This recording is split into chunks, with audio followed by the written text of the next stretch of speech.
Well,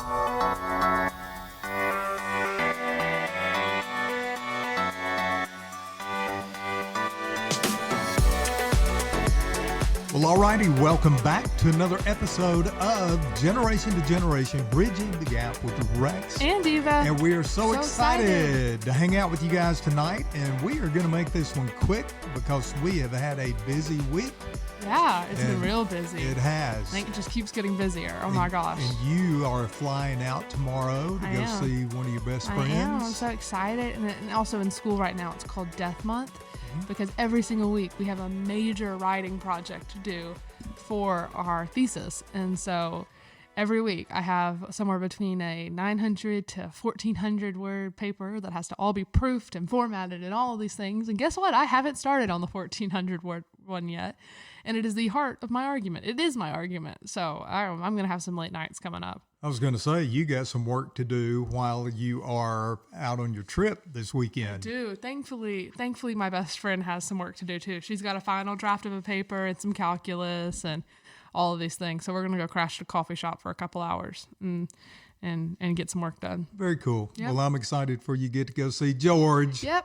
Shout out George. Anyway. Shout out George. Georgia, yes. But George is our, what do you call that? Nickname? Term of endearment. Yeah. Yes. It started with her at camp, but it's just easier to say George sometimes. Like everybody refers to her as George, and it just works. But she's been my best friend for 6 years, and I'm so excited to go see her. Shout out. I haven't seen her since September, which seems so much longer than it was, but you spend 10 days together and then all of a sudden, you miss them. And so. Well, we're going to miss you around here, but glad that you're getting to hang out together with her. So we are going to keep this very short tonight. And you and I have been talking about just a lot of different things, the divisiveness that's currently going on, the continued generational labels, the political strife.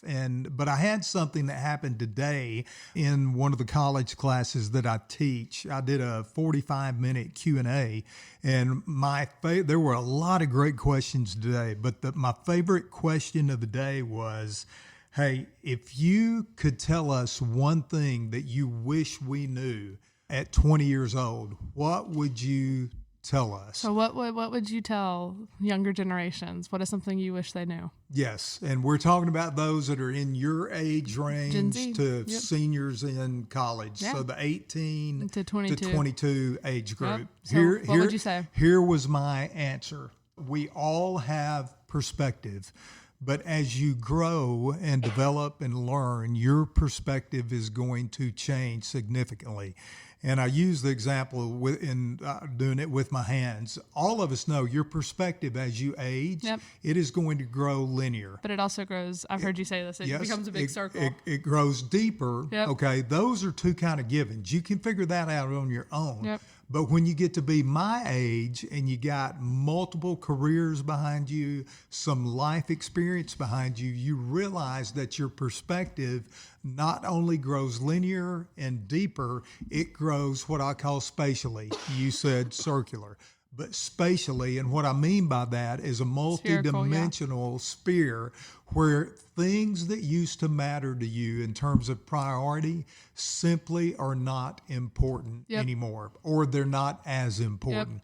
And it just takes some time to develop that. And the example I used is a bank account. A lot of times when we start off young, we want to have financial success. We want to achieve a level of financial independence. But as you age, if you achieve that, and I hope every person does that, but you realize, hey, bank accounts and the assets that we tend to chase, they are going to become, and I know it's hard to believe when you're in your 20s, but those things are going to become less and less important as you age, because you're going to realize how valuable your relationships are with the people around you. And that would be my answer to their question. And again, I also told an 80-year-old about this one time. I said, you know what? I said, my students in my college classes, they don't have a perspective as deep as they should. And again, 81-year-old guy. And he said, yep, He said, perspective is a really interesting thing. And he put his hand on my shoulder and he said, please remind me, how old are you again? And at the time I was 60. And I said, well, I'm 60. And he looked at me and he said, you don't have it either. And I started laughing because I'm like, how true that is, because here's a guy that was 20 years older than me. He's 81 years old, and I'm talking to him about perspective. Yep. I'm like, he's got... And he still doesn't have it all either. He still doesn't have it all either. And I left him with that thought. I'm excited, regardless of what age you are at, there are things to learn, to grow, to develop. And even in my age, I'm not old, but I'm getting older. You're old. And stop it. Okay? Stop it. I am getting older, but I'm more excited today, more so than ever, because I'm like, wow, this has been awesome, but what else do I not know? What other things can I learn and see in a different way that I just never knew existed? And I had maybe a wrong perception. I had drawn a wrong conclusion. I always want to be open to learning new things and seeing things in a different way. And that doesn't mean, I'm not talking about principle. No. Your principles and your values stay grounded and they stay the same. Yep.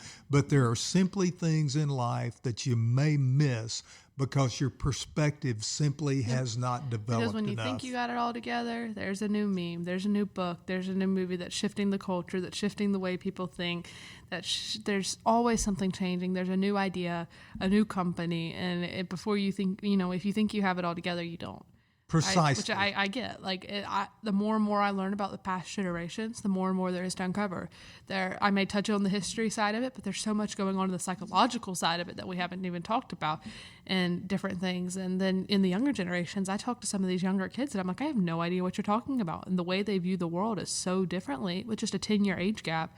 I can't even imagine how different your worldview is 50 years old, or 40, 3 years older than me? Yeah. When I know my worldview, I know the ones of people like-minded and similar to me, but even people in my own generation, in my own age group, have such different worldviews that I haven't even brought in my perspective to.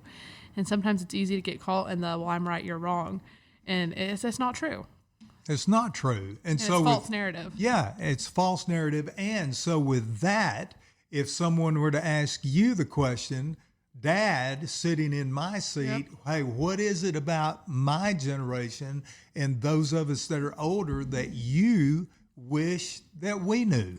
So I have two because I couldn't decide. One of them's a little less serious, and the first one is I'm gonna start off with the not serious one, and it's when we do things like teaching you how to use technology or something, the speed at which we move or the poorness of our explanation isn't a sign of thinking less than you.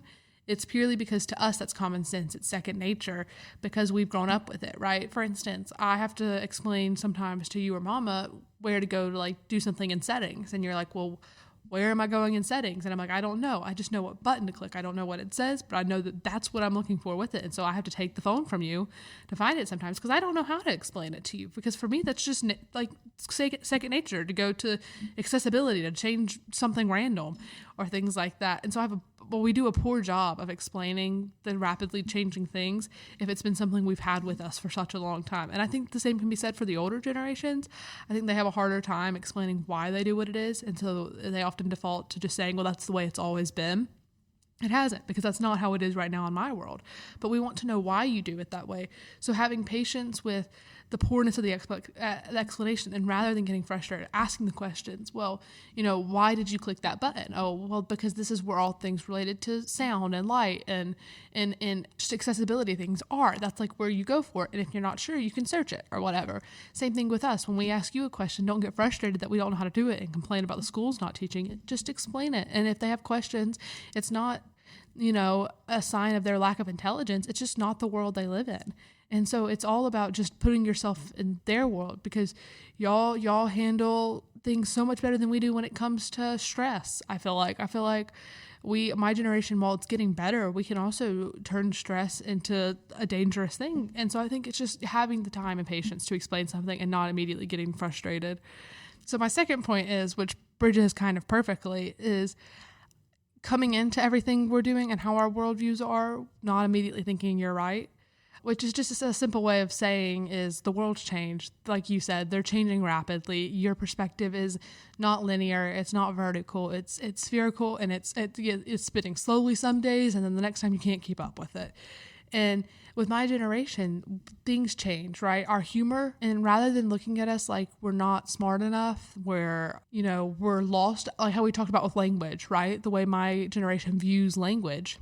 Yeah, and you guys just make stuff up. Yeah, but like just also profanity, just the way we view it is so different than the older generations. Rather than just saying, "Oh, I'm right, you're wrong," just go and ask why. Because a lot of the like my generation, they're not going to come and talk to you or be understanding or have a good look on your, like a good view of your generation. If you come in swinging and fighting, saying you're all wrong, you're not educated. Why don't you know it this way? This is not how you do it.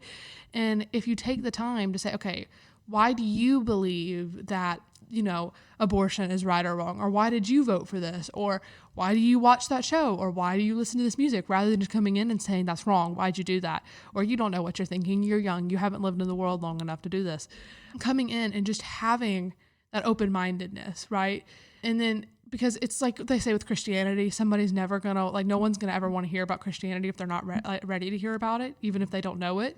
That's why often, people say, if everything seems like it's at its lowest low and you don't know who to talk to, I'm here for you and I can help you with it. Because if you have a hardened heart, you're not going to be willing to hear it. And so if you come into a conversation only intending to tell someone they're wrong, they're also going to think you're wrong. But if you come into it being willing to having your opinion or your perspective changed and being understanding, it's going to change the way you view things and the conversation goes. And so my whole generation, we like to get grouped into being woke, liberal, we're very emotional. We're a very intelligent generation. It just goes in a different direction than how it has been viewed previously. Our social communication skills may not be the greatest in an in-person conversation, but we're amazing at talking online to each other. We know the art of communicating in the new world of technology.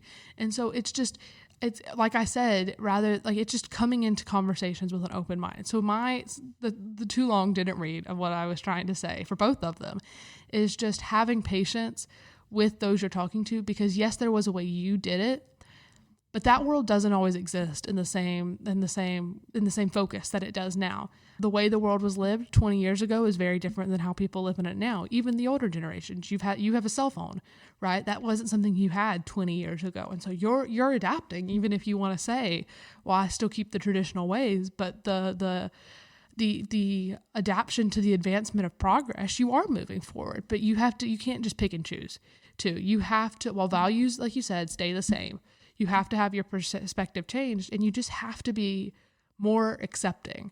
You don't have to agree with them, but I think you have to accept that it's okay that they believe that. And it's okay that that's how they do things. And you can teach through it saying, hey, I know this isn't the same, but this is the experience I've had, and I think it could help you. It's going to go over a whole lot better than saying what you're doing is wrong.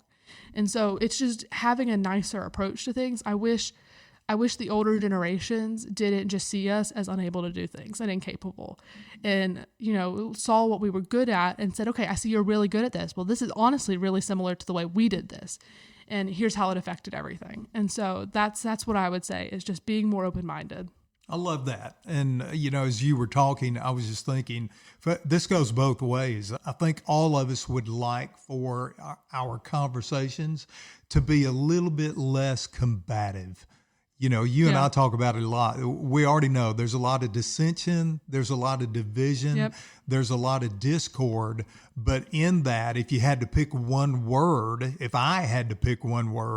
to frame the current cultural conversation, I personally would use the word combative. Yeah. And I'm like, regardless of your age, regardless of what generation you fall in, can you be just a little less combative? I'll give you one example because I thought of this as you were talking. I went into a Dollar General, it's probably about a month ago, and I had left my debit card in the car. So I didn't have anything on me, but I had my phone. Well, I got up to the register, they started ringing my stuff up, and I said, hey, do you take Apple Pay?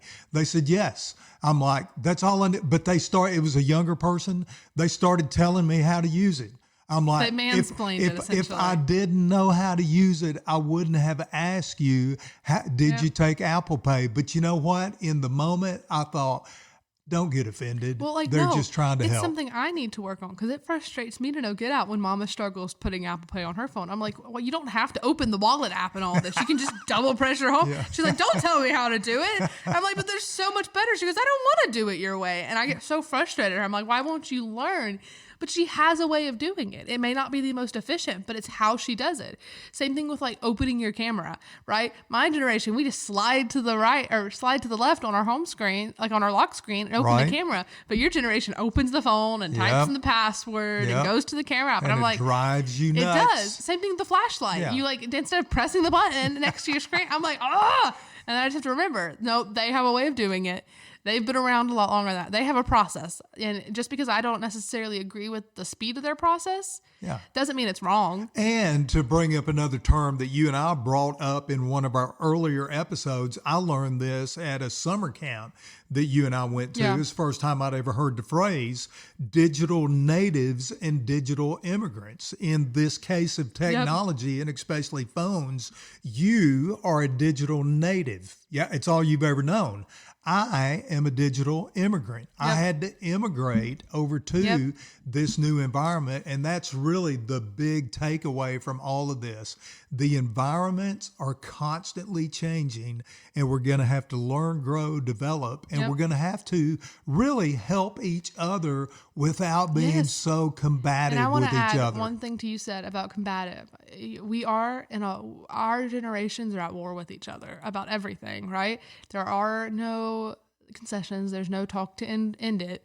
There's no peace. There's nothing like that. If you're looking at war terms with it, it is gruesome. It is vile, violent. It can be aggressive. It honestly makes each generation look worse with their inability to reason and say, okay, but why do you believe this is right? And I'm writing this in my thesis. One of my favorite lines in my thesis is essentially it's about the fact that the formal education system that was seen for 2,500 years isn't possible anymore because this is the first time in history school's been accessible to everyone. And so in favor of trying to make sure every child is educated to a certain extent, it's losing the art of teaching how to think instead of teaching what to think. And I think it's affecting people a lot more than they realize. Is now more than ever, nobody's asking why. Nobody's saying, well, can you help me understand that? They're just immediately going, well, you're wrong. And if we would all, even if you don't do it all the time, but if you would choose one question, if your initial reaction to it is, well, they're wrong, just asking, well, why do you believe that? And would you hear me out why I believe? And can we discuss this? Right? And if they say, no, don't force it. Don't say, well, here's why I think it's wrong. Just move on. You're not going to change their opinion or bridge any gap like we talk about if they're not willing to hear it. And so go into things with more peace on both sides of the generation of saying, here's why I explain what I believe. And I think that's both of what we're trying to say is you have to broaden your worldview and you have to be willing to talk. And that's the whole point of our podcast. That's why we started it, was to broaden our worldviews and to bridge the gaps. And to my older friends, we're going to wrap this up, but specifically to my older friends, you are not going to change anyone's mind on Facebook. I am continually blown away at some of the arguments that the older generations get into with each other. And if you are going to have it on social media, take it out of someone's comment section. Just message the person you're having a conversation with and be nice about it. Don't immediately attack. My generation does the same thing. We talked about this last week. I opened a Vogue Instagram post and it was the first and second lady and the comments were, you used to be a respectable magazine, I'm unfollowing, why are you talking about this, no one wants to hear about this. And there was other people going, God bless America, and that's my president, or that's my president, that's my first lady, all these things. And they had so much hate in the replies. I'm like, guys, it's getting nowhere. It's an Instagram post on about a fashion magazine. Yes. And the fashion, I love the fashion. I think it can tell you a lot about the state of the people. But if you're going to argue with someone, do it privately. Like, nobody needs to hear all your business on that. And if you have the option to have it in person, have it in person, because you're not going to say things you regret, and the tone is going to be carried better. Yep. And it's just, oh my gosh, that gets on my last nerve. And that is something that you and I have consistently talked about, is that we have lost the art of having a civil conversation face to face. But you and I and your mother, we've always decided that regardless of what happens, we're always going to be able to talk from generation to generation. Hey, if you enjoyed our episode, make sure to follow us wherever you listen to podcasts and leave a review because it helps people who don't know about us hear our message. And if you want to follow us on our socials, follow us at G2G_podcast on Instagram and Generation to Generation on Facebook.